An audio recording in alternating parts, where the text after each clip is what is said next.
So Escape from Tarkov patch 14 is currently being rolled out. They just released the patch notes, so let's go over them. First up is they've added a new map, which is Ground Zero. The Ground Zero location, situated in the city center of Tarkov, has been added to the game. The location is intended for beginner players from level 1 to 20. PMCs of higher levels, 20 plus, will not be able to access the location. Scavs will have access to the location at any player level. New starter quests have been added to the location. Visual cues for new players have been added to the location. Quests debut checking renamed to background check, shortage, supplier, gunsmith part 1 received updated text description. What's it mean by visual cues for new players have been added to the location? Is that like as in like it'll point towards an extract, or is it going to be like a HUD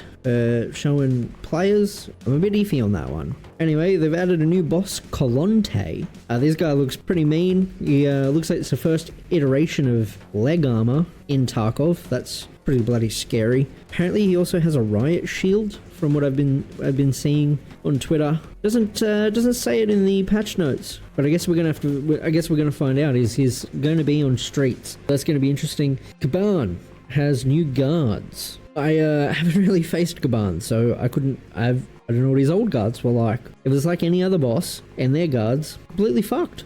Anyway, Shoreline has been reworked. It's had a visually reworked most of the landscape, keeping the main points of interest intact. For me, like all those cheeky little bushes and hiding, like sniper hiding spots, are probably going to be completely different. I'm very keen for this rework because Shoreline is my favorite map, and it's needed some love for quite some time. Added a new area, a small cattle farm, which is home to smugglers and scavs. Interesting. I wonder where it's been added. Updated the light sources. Nice.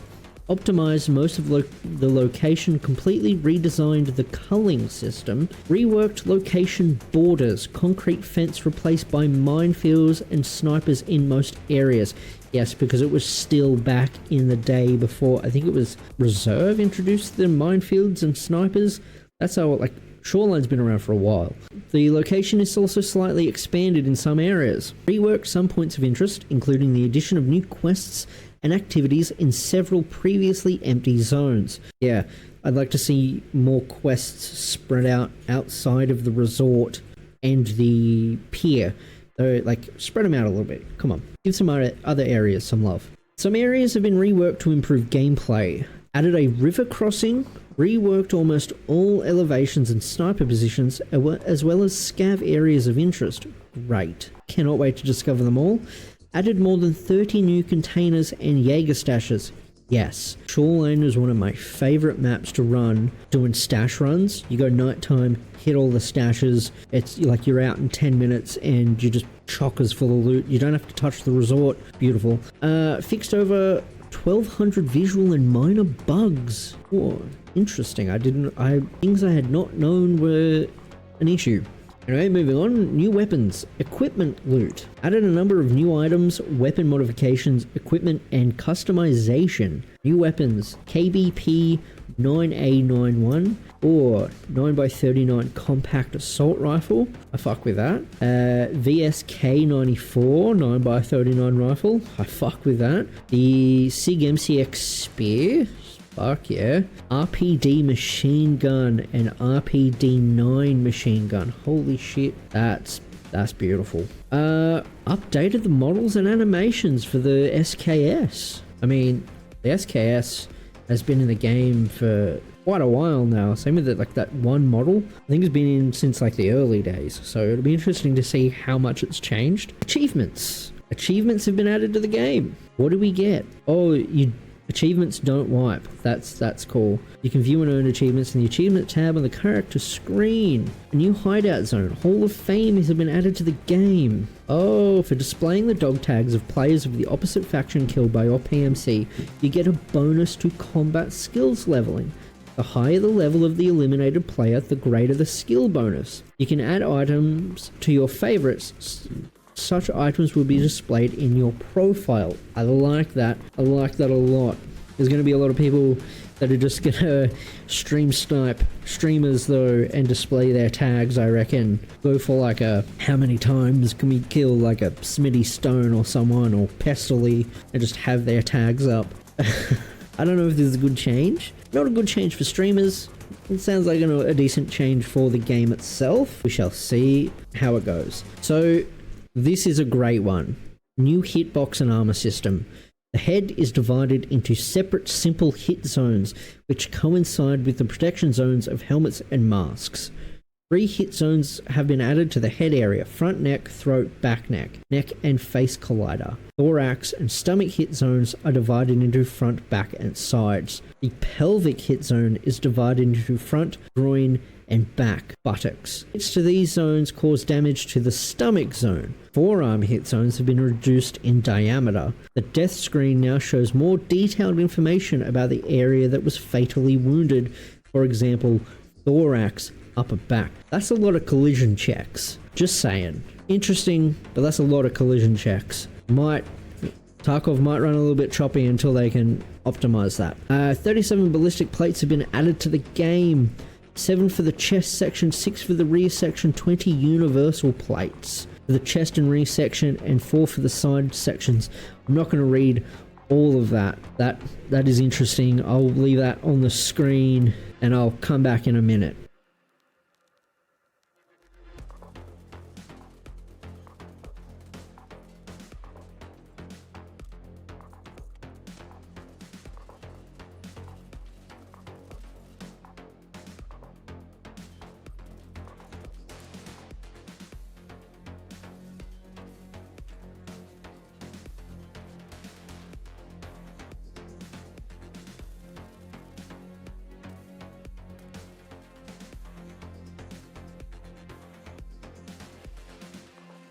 One interesting thing is that the flea market ban has been removed from a large number of body armors. Ballistic plates of protection classes 5 and 6 cannot be sold on the flea market. Ballistic plates have been added to the inventory of various traders. This is cool. This is going to make Tarkov just that much harder, and I love it. Finally, for like 6 or 7 years, the one thing we've all been wanting in Tarkov: vaulting. Obstacle vaulting has been added to the game. There are 2 types of vaulting: climbing the obstacle and remaining on it. For example, climbing a crate to fire at an enemy from top of it, vaulting over an obstacle. For example, jumping over a small fence to take a shortcut. Okay, yeah, so obviously if there's enough room for your player to stand, you'll stand on it. If there's not, you're going to vault over it. Simple.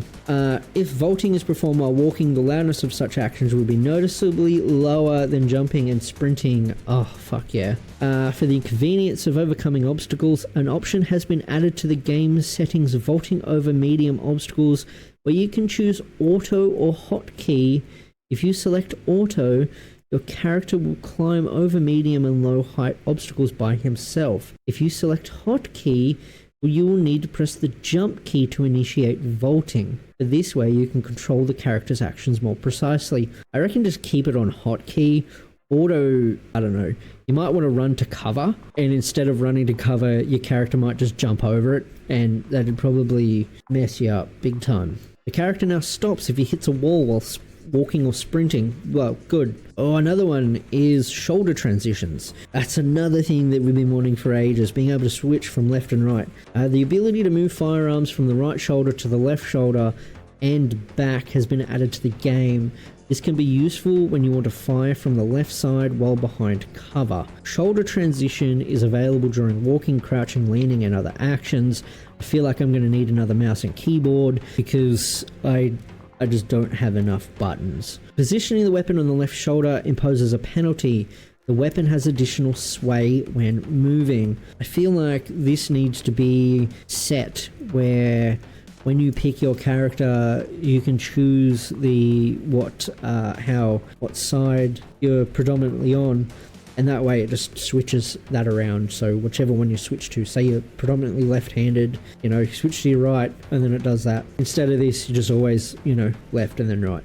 Anyway, warning. All control settings have been reset to default. Well, that is because they have to have added the all these new key binds.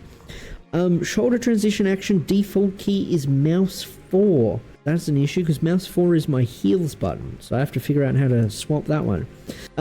Jump action has been reassigned to spacebar key with release press type. Try these controls settings in game before changing them. No, that should just be press. PSG, just set that to press. Preset ammo loading. You can now save settings, presets for loading ammunition into magazines sequentially, as well as quickly loading magazines using these presets. So if you want to stack a bunch of BT underneath BS so that like the last 5 rounds of your magazine are tracer, you know, be all tactical like that, you've got a preset for it now, so you don't have to do it manually, which is great, because that is so frustrating having to do. Players can name each preset, select the appropriate loading preset, view its contents, and compare it to other loading presets. That is great.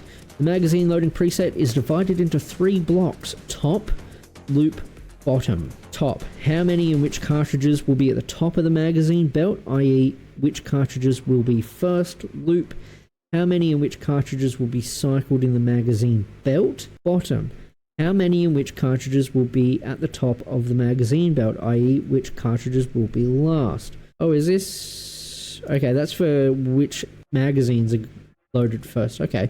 You can create up to 30 unique magazine loading presets with a limit of 5 presets per caliber. New recoil. The recoil mechanic has been improved to make it more realistic and comfortable for players. Hopefully this is kind of like a rollback to how it used to be, because there was a point where Tarkov recoil was just this sweet spot and everybody bloody loved it. A special emphasis has been placed on improving the feel of semi-auto and short burst shooting.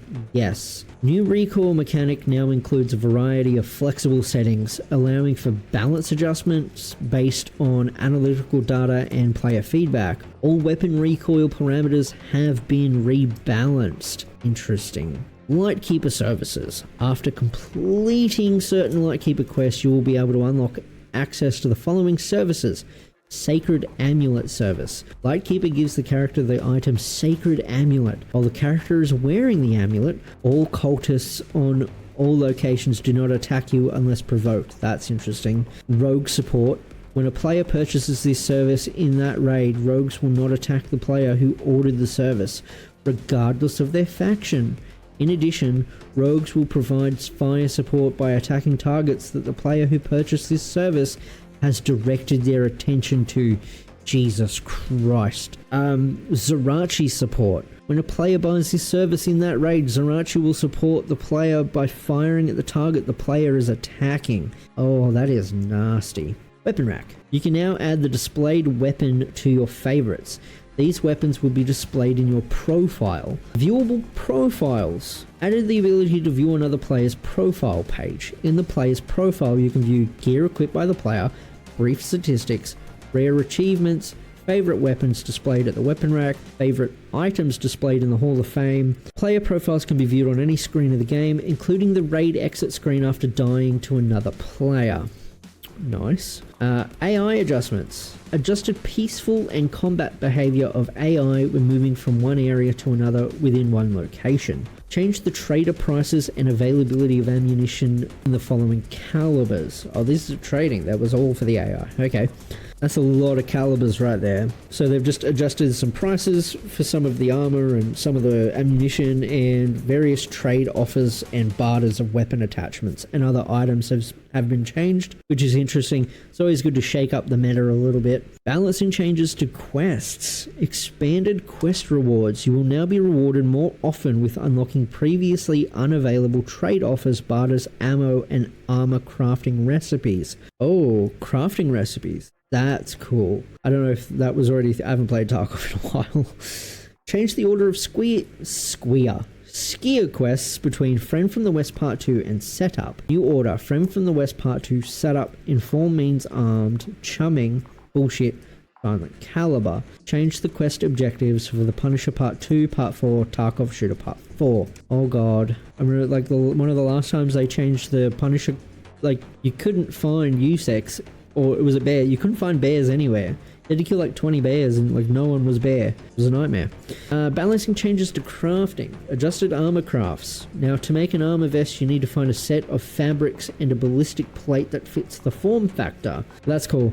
Adjusted ammo crafts. Reduce the production time and cost of cheap ammunition. Thank fuck. The damage and armor penetration parameters of different caliber ammunition have been revised and adjusted. Okay, the muzzle devices have been rebalanced. Suppressors, muzzle adapters, flash hiders, and compensators.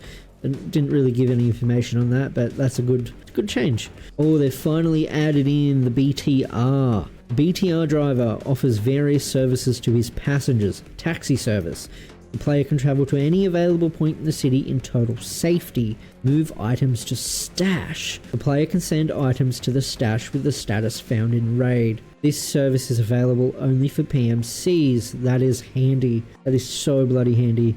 Covering fire. The player can order covering fire with the help of the BTR weaponry, which provides the safest possible drop-off at the stopping point. This service is available only after purchasing the taxi service. This service is only available for PMCs. List of stop points on Streets of Tarkov. Pinewood Hotel, Rodina Cinema, Collapsed Crane, Cardinal Apartment Complex, Tram, and City Centre. BTR is neutral to all players unless a player starts attacking it first. If someone purchases the covering fire service, the BTR becomes hostile. When the service ends, the BTR becomes neutral to all players again. The cost of the service depends on the faction, Bear, USEC, Scav Karma, Charisma level, and travel distance. Why is Scav and Scav Karma a thing if it's only available to PMCs? Anyway, quality of life. The visual effects of the painkillers has been changed. The door to the expanded part of the hideout is now always open after construction. Thank fuck. Change the camera system in the hideout from railed to free camera. Nice. To move in space, WSD, rotate camera. Yep, interesting. And then just a list of other changes. Holy shit. That is a big list. I'm very, very excited for this patch. Cannot wait for tomorrow. I will not be able to play it when it releases. Anyway, guys, I really hope you have fun. Catch you later.